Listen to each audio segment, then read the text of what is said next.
ഒരു വലിയ ഊണ് കഴിഞ്ഞാൽ മിക്കവരും നേരെ സോഫയിലേക്കോ കിടക്കയിലേക്കോ ആണ് പോകാറുള്ളത്. എന്നാൽ നിങ്ങളുടെ ശരീരം യഥാർത്ഥത്തിൽ ആഗ്രഹിക്കുന്നത് മറ്റൊന്നാണ്.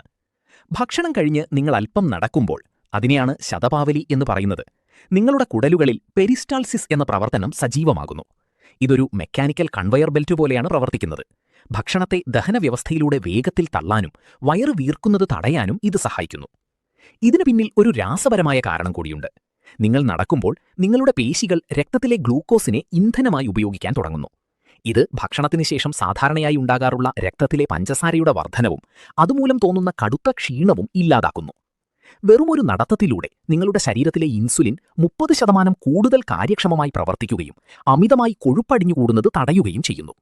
അതുകൊണ്ട് ആഹാരം കഴിഞ്ഞ ഉടനെ ഇരിക്കരുത്. ഒരു 100 അടി നടക്കൂ. നിങ്ങളുടെ ശരീരത്തിലെ മെഷീനറി അതിന്റെ ബാക്കി ജോലി കൃത്യമായി തീർക്കട്ടെ. നിങ്ങളിന്ന് ഭക്ഷണം കഴിഞ്ഞ് നടന്നോ?